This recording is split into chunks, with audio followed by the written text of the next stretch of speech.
Non, après, causer du mariage pour tous, c'est un autre débat, être pour ou contre. Moi, je disais juste que, ouais, moi, je peux être contre le mariage pour tous, parce que je trouve que c'est une aberration. Mais voilà, après, voilà, lui, il fait partie d'une religion, il suit une religion, qui cette religion le rejette pour ce qu'il est. Il est gay, alors autant à s'affirmer en tant que gay, quoi.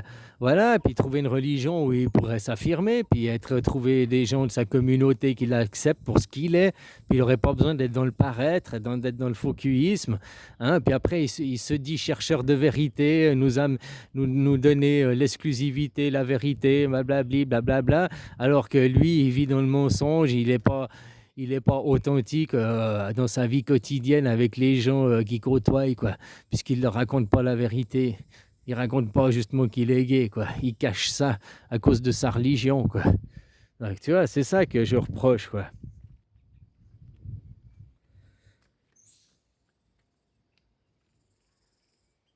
Ben, après, on pourrait débattre du mariage pour tous. Ouais, bah maintenant, on n'a qu'à tous se marier dans le monde où on est. De toute façon, c'est pour divorcer. Il n'y a plus rien de sacré dans le mariage.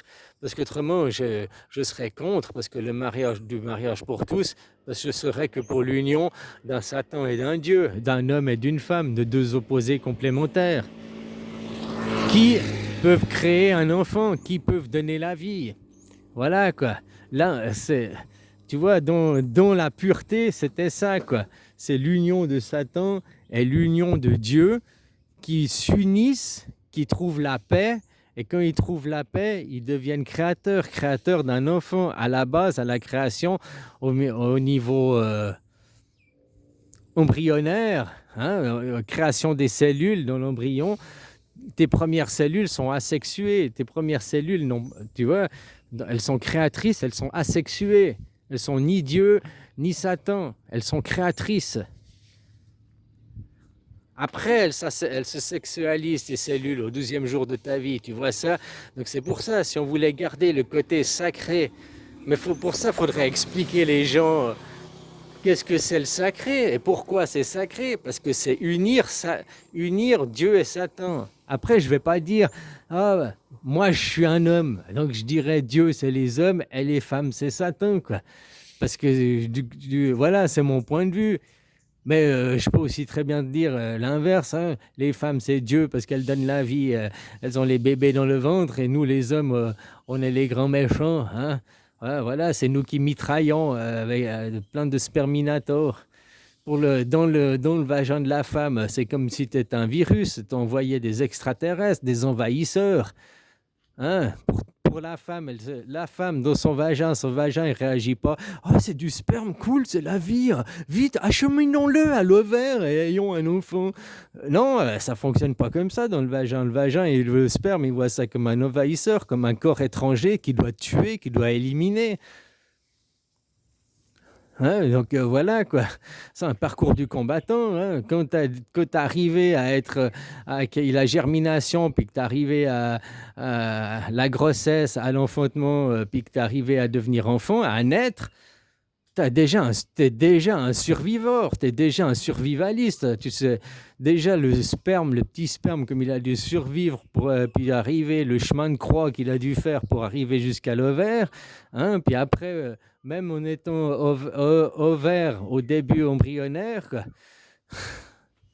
c'est pour ça qu'il est protégé dans une couche, dans un placenta, hein, pour se séparer, entre guillemets, il est dans l'œuf, pour se séparer de la mère, parce qu'autrement, les anticorps viendraient toujours pour buter l'enfant, parce que c'est un corps étranger, quoi. Hein, voilà, quoi. Donc voilà, hein, donc c'est tout. Si on voulait parler maintenant du mariage sacré, du sacrement du mariage, alors il ne pourrait avoir qu'un homme et une femme qui s'unissent. Voilà. Puisque dans le but de faire un enfant, dans le but d'être créateur, dans ce but-là, mais la religion ne t'explique pas ça. La religion aujourd'hui, hein, comme je te dis, c'est fait pour les cons, quoi, pour diriger le troupeau, quoi, puis que les gens ils restent abrutis, quoi. Voilà. Elle est juste plus là pour t'éveiller, t'amener à un éveil spirituel, hein, parce qu'il y a dans la religion, il y a plus de philosophie. Voilà. Et s'il n'y a pas la philosophie, Tu sais, la philosophie, ça va avec un style de vie, c'est une façon de faire. T'as beau dire, je crois au Dieu, je crois à l'égalité, je crois à la fraternité, machin et tout, mais si ta vie au quotidien, tu es en train toujours de marcher sur la tête des autres, t'es pas justement à pratiquer la philosophie, t'as que l'idée, mais la philosophie, c'est de mettre en pratique ses idées, d'être en cohérence avec son idéologie. Tu comprends? Voilà quoi. Donc, dans les religions, ils ont laissé tomber tout le côté philosophique. Dans le bouddhisme, non, justement. C'est pour ça que le bouddhisme, on ne le classe pas en religion. On le classe parce qu'il y a encore la philosophie, il y a encore l'esprit dedans. Comme je te dis, ils n'ont pas tous exclué, il n'y a pas les péchés capitaux, il y a pas. C'est encore une quête d'homme, la quête de Bouddha. Bouddha, c'était un homme c'était un prince destiné à devenir roi. Autrement dit, il était né dans un palais, et il a abandonné la vie de roi, la vie de prince, la vie de château, pour aller faire une vie de gens normal, une vie d'ascèse de gens normal. Et c'est ça qui l'a mené sur son chemin d'illumination. S'il était resté dans son palais, je suis le roi, je fais ma vie de roi et tout, il n'aurait pas atteint l'illumination. Justement, parce qu'il n'aurait pas fait son chemin de croix, quoi. Jésus, la même chose. Jésus, il a fait son chemin de croix, qui l'a amené aussi à une illumination. Et c'est des quêtes d'hommes. Sauf qu'au moment où il y a eu Jésus, Jésus, lui, on l'a dit, c'est un divin. Il a du sang royal de Dieu. Il est venu d'un mimi, d'un miracle. Tout ça pour te rendre une quête inaccessible aux humains. Rendre ce chemin inaccessible à l'homme, quoi.